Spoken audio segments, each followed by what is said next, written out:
There is a moment, and most people have lived it. Even if they've never said it out loud, a moment where you look at your own life and barely recognize it, where the person staring back at you in the mirror feels like a stranger, where exhaustion isn't just in your body, it's in your soul. Maybe you built something, a version of yourself, and somewhere along the way, it collapsed. Maybe life did what life always does. It broke you without asking permission. Or maybe nothing dramatic happened at all. Maybe you just drifted, slowly, quietly, until you woke up one day and realized you'd been living on autopilot for years. If any part of that landed, stay with me. Because what I'm about to share with you is not a motivational speech. It is not a list of habits that will fix you in 30 days. What I'm about to share with you is a system, built not by modern self-help gurus or social media philosophers, but by 3 men who had every reason to fall apart, and chose not to: Marcus Aurelius, Epictetus, Seneca. And today we are going to rebuild mind, body, soul. 7 brutal, honest, life-changing rules. Let's begin. Welcome to Wisdom of the Stoics, where ancient philosophy meets the real, raw challenges of modern life. If you're new here, I'm glad you found this. And if you've been with us for a while, you already know what this channel is about. We don't do surface level, we go deep. Today is going to be one of those deep ones. Before we get into rule number 1, I want to ask you something. And I want you to actually think about it, not just scroll past it. What part of yourself have you abandoned? Your discipline, your peace of mind, your physical body, your sense of purpose. Keep that answer somewhere in your chest as we move through these 7 rules, because by the end of this video, I think you're going to understand, not just intellectually, but in your gut, why the Stoics believed that rebuilding yourself is not only possible, it is your duty. Rule number 1, burn the old story. Rule number 1, and I'm calling it exactly what it is. Burn the old story. Now, here's what I mean by that. Every single one of us is walking around with a narrative about ourselves. A story we tell ourselves about who we are, what we're capable of, what we deserve, and crucially, what happened to us. I've always been this way. I'm not the kind of person who can do that. After everything I've been through, this is just who I am now. Sound familiar? The Stoics had a word for this kind of thinking. They called it fantasia, the impression, the mental image we construct of reality and then fatally mistake for reality itself. Marcus Aurelius wrote in his Meditations, a journal. Remember, that was never meant to be published. A man writing to himself at the end of brutal days, he wrote, "You have power over your mind, not outside events. Realize this, and you will find strength." But here is what most people miss when they read that quote. They think it's about control. It's not about control, it's about authorship.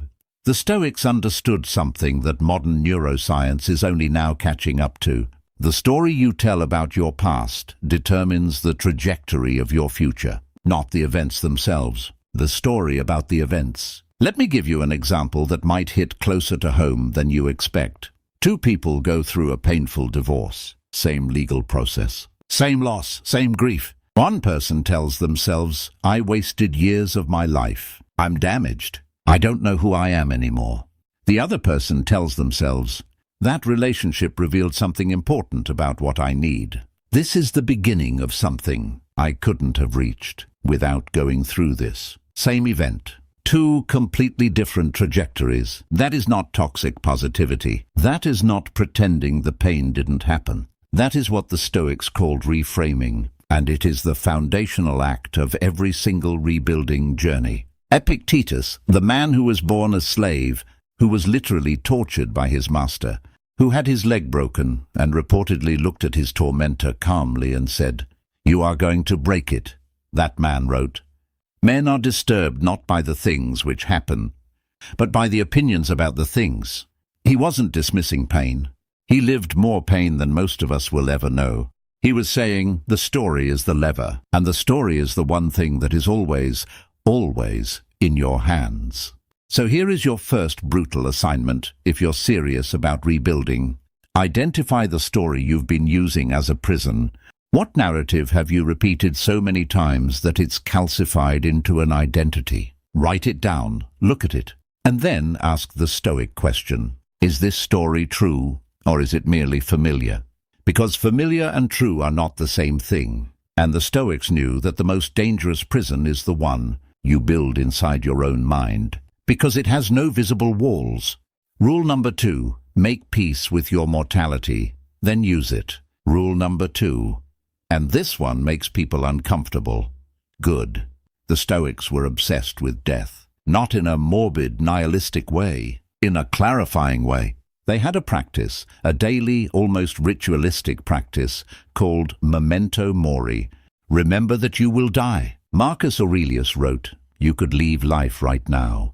Let that determine what you do and say and think. Think about the weight of that sentence. You could leave life right now, not as a threat, not as a source of anxiety, as a lens. Here's the question the Stoics were really asking when they practiced memento mori. If you knew, genuinely knew, felt it in your bones, that your time here was finite and unpredictable, would you spend it the way you spent yesterday? Would you hold on to that grudge? Would you keep postponing the thing that matters most to you? Would you keep performing a version of yourself that isn't really you? For most people, the honest answer is no, I wouldn't. And yet, we act as though we have unlimited time.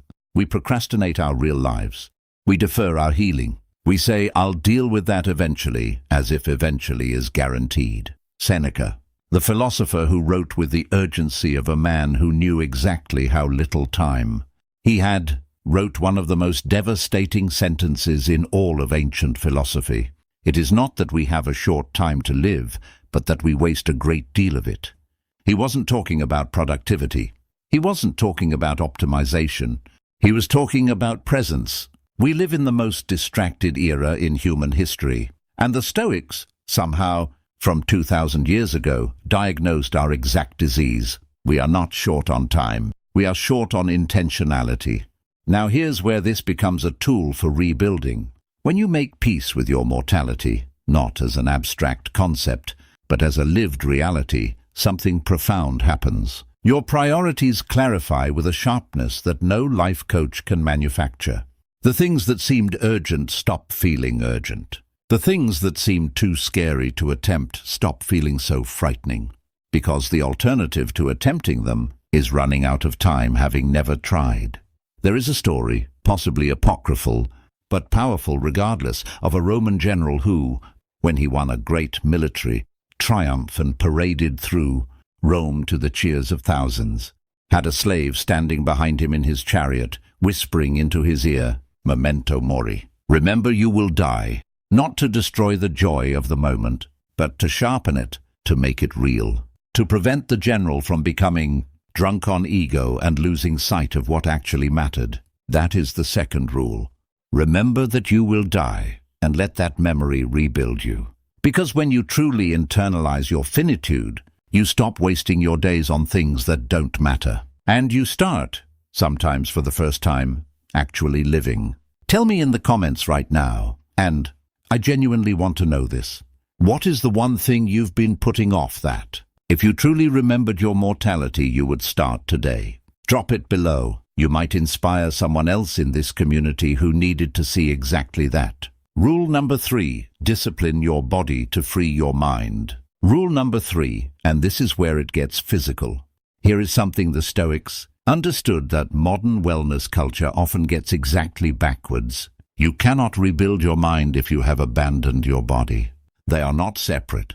They never were. Marcus Aurelius, Emperor of Rome, arguably the most powerful man on earth during his reign, was known to rise before dawn, to train, to endure physical hardship deliberately, not because he was forced to, but because he understood something fundamental. The body is not the enemy of the philosophical life. It is the foundation of it. Epictetus put it bluntly, and Epictetus was always blunt. First, say to yourself what you would be, then do what you have to do. Notice that. Do what you have to do. Not what you feel like doing. Not what's comfortable. What you have to do. Now I want to address something here, because I know this is going to land differently for different people watching this. Some of you are physically rebuilding alongside everything else. Some of you have been through illness, injury, burnout, and the body you're working with is not the body you used to have. The Stoics would not shame you for that. They would tell you this: the discipline is not about the result of the physical act. It is about the act of doing it anyway. Because here is what happens in your mind when you do something hard, consistently, deliberately, even something small. You build evidence for yourself. Every time you do the thing you said you would do, wake up at the time you set, do the walk you planned, prepare the meal instead of ordering the easy option, you are casting a vote for a new identity. And identity, as the Stoics knew, is not what you declare. It is what you demonstrate, to yourself first, and then to the world. Seneca wrote, "Hang on to your physical self. Make sure food and drink are taken for the sake of health, not pleasure."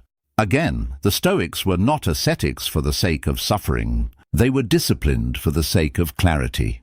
Here is a pattern I want you to notice in your own life, and I genuinely encourage you to be honest with yourself about this right now. When your body is neglected, when you're undersleeping, undermoving, eating things that drain you, how sharp is your thinking? How resilient is your emotional state? How much do you trust yourself to make good decisions? Probably not very much. And conversely, think about a time when you were genuinely taking care of your body. When you were sleeping well, moving every day, eating in a way that felt nourishing. How different did your mind feel? How much clearer were your thoughts? How much more capable did you feel of handling difficulty? There it is. The body is the hardware on which the mind runs. Neglect the hardware long enough, and the software, no matter how sophisticated, begins to fail. The Stoic rule is this: treat your body as a tool in service of a life well lived. Not a trophy, not a temple of vanity, a tool. Maintain it, train it, respect it. Push it reasonably and consistently. Not to look good for other people, to think clearly enough to live well. Rule number 4, kill what you cannot control. Obsess over what you can. Rule number 4, and I'll tell you right now, this one changes everything. When you actually internalize it, at the absolute core of Stoic philosophy, the heartbeat beneath everything else is a single, deceptively simple distinction. There are things within your control, and there are things outside your control. The Stoics called this the dichotomy of control, and Epictetus placed it on the very first page of the Enchiridion, his handbook for life, as if to say, get this wrong and nothing else matters. He wrote, make the best use of what is in your power and take the rest as it happens. Simple words, radical application. Here's where most of us go wrong, and I include myself in this, because this is not abstract for me. We spend the majority of our mental and emotional energy on things we cannot control. What other people think of us, the economy, our past decisions, other people's behavior, the news, social media algorithms, whether someone replies to our message, whether our efforts get recognized. And we spend a fraction of our energy on the things we actually can control, our response to events, our habits, our words, our effort, our attention, our values, our character. The Stoics would look at modern life with its 24-hour news cycle, its social media, its relentless comparison culture, and they would say, you have built the most sophisticated anxiety machine in human history, and you spend your entire day feeding it. And they wouldn't be wrong. Marcus Aurelius dealt with plagues, wars, political betrayals, family tragedy, and an empire that seemed perpetually on the edge of collapse. And yet the meditations, written during those years, reveal not a man consumed by chaos, but a man practicing daily the discipline of returning his focus to what was within his sphere. He wrote, waste no more time arguing about what a good man should be. Be one. Cut through everything. Cut through the debate, the hand-wringing, the endless analysis paralysis. Be one. Here is the rebuilding exercise embedded in this rule. Take a piece of paper, right now if you can, and draw a line down the middle. On the left, everything you are currently worried about, anxious about, or spending mental energy on. On the right, only the things from that list that are actually, genuinely within your power to change or influence. Look at how the columns compare. For most people, and again I include myself in this, the left column is enormous. The right column is small, specific, actionable. The Stoic practice is to aggressively move your attention from the left column to the right column. Not once, not as a resolution, as a daily discipline, as a practice you return to every single morning. Because anxiety, true, chronic, depleting anxiety, is almost always the result of pouring energy into the left column, while neglecting the right one. You cannot control the storm. You can always choose how you stand inside it. Rule number 5. Embrace voluntary hardship. Rule number 5. And this is the one that most people in the modern world find the strangest. The Stoics practiced something they called ascesis, voluntary self-denial, deliberate discomfort, not because they were masochists, not because they believed suffering was inherently noble, but because they understood a truth that comfort culture desperately does not want you to hear. If you cannot endure discomfort, discomfort will always control you. Seneca practiced it. He would periodically eat the simplest food possible, coarse bread, water, even though as a wealthy Roman he had access to every luxury. He would sleep on a hard floor. He would wear rough clothing in cold weather. And he wrote about why. Set aside a certain number of days, during which you shall be content with the scantiest and cheapest fare, with coarse and rough dress, saying to yourself the while, is this the condition that I feared? Read that again. Is this the condition that I feared? He was exposing the lie at the heart of anxiety, about loss, the fear that if the comfortable things were taken away, we would not be able to survive. And by voluntarily experiencing that discomfort in a controlled setting, he was training himself to know, not believe, but know that he could survive it. Here is what voluntary hardship does to the mind and body. And this is not mysticism.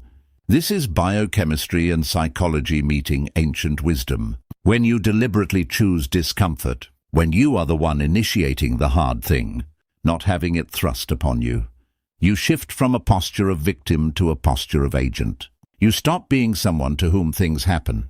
You start being someone who chooses, and that shift, from passive to active, from reactive to intentional, is the foundation of every lasting transformation I have ever heard of.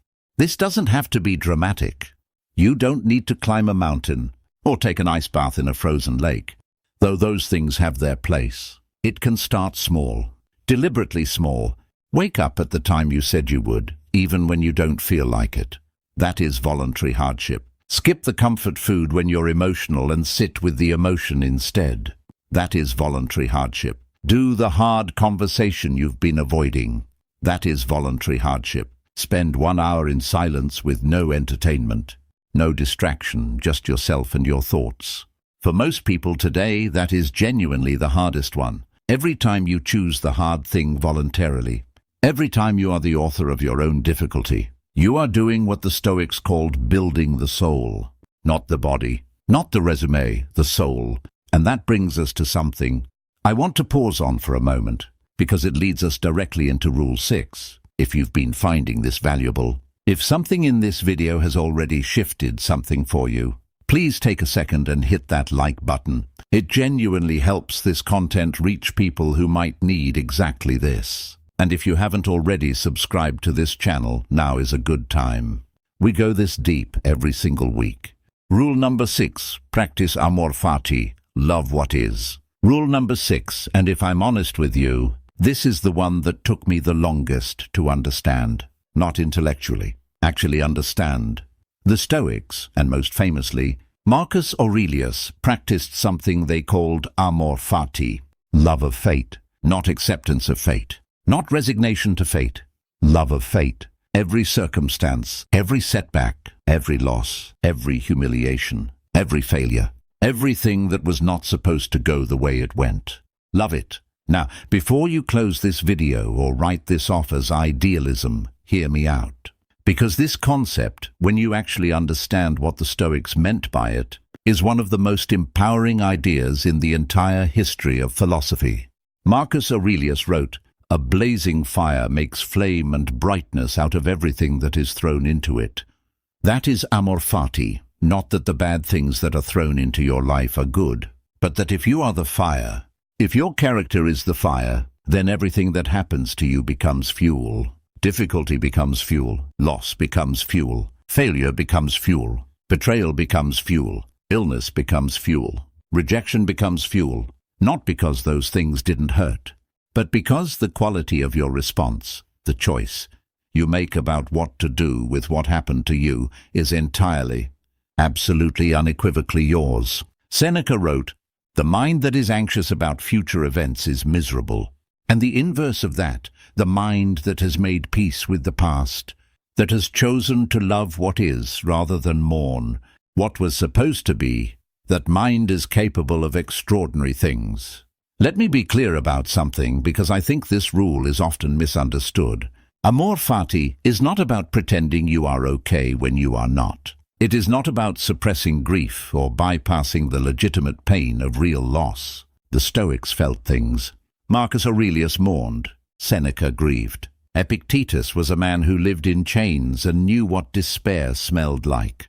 Amor fati is not the absence of feeling. It is the choice made in the aftermath of feeling to use what happened as raw material rather than as an epitaph.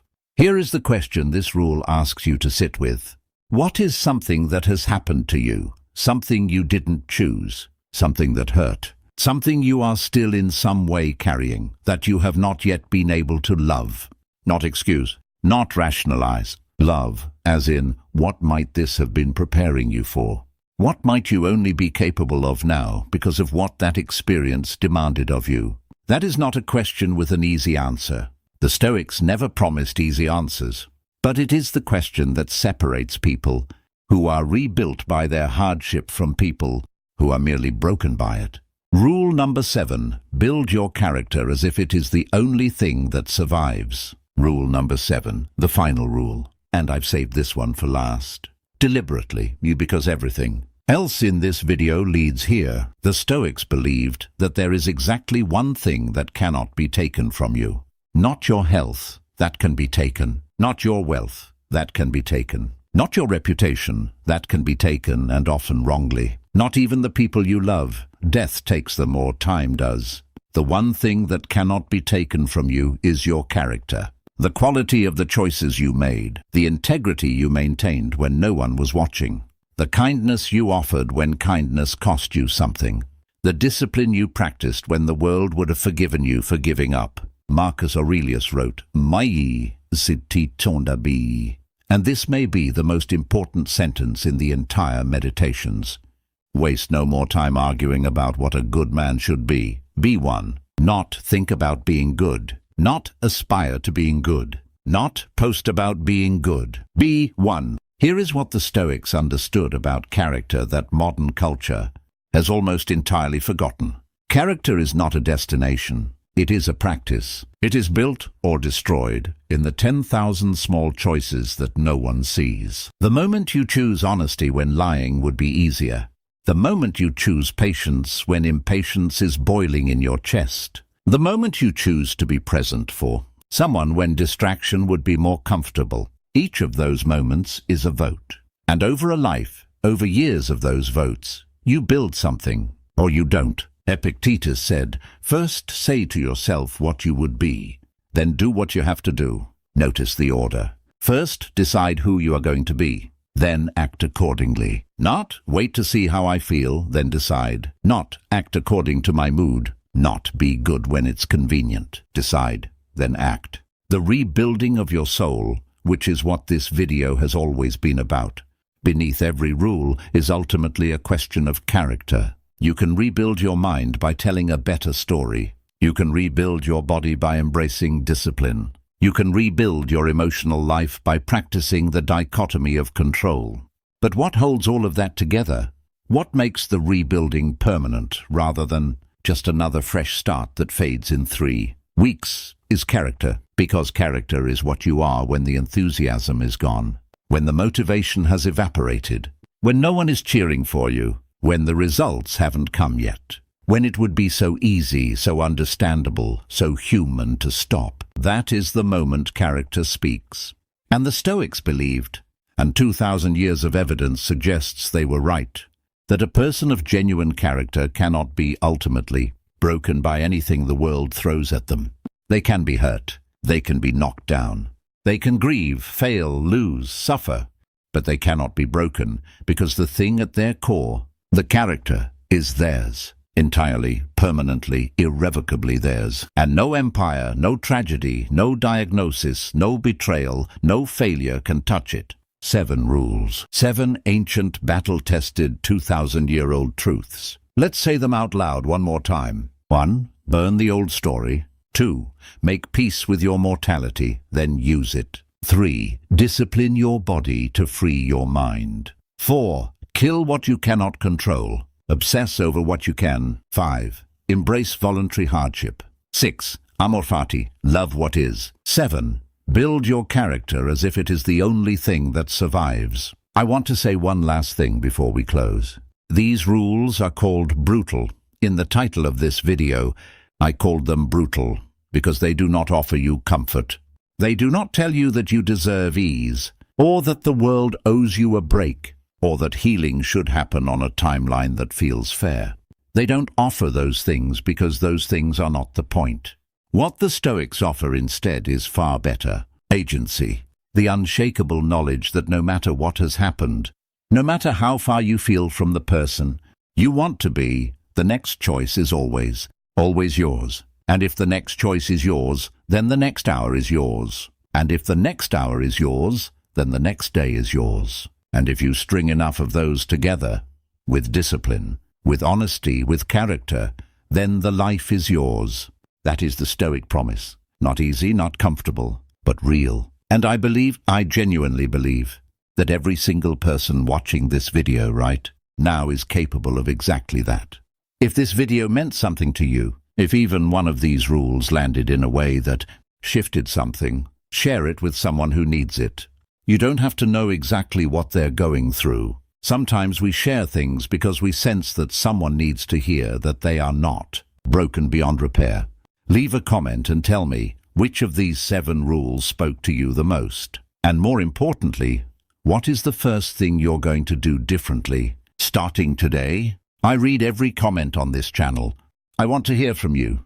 Subscribe to Wisdom of the Stoics if you haven't already. We go this deep every single week.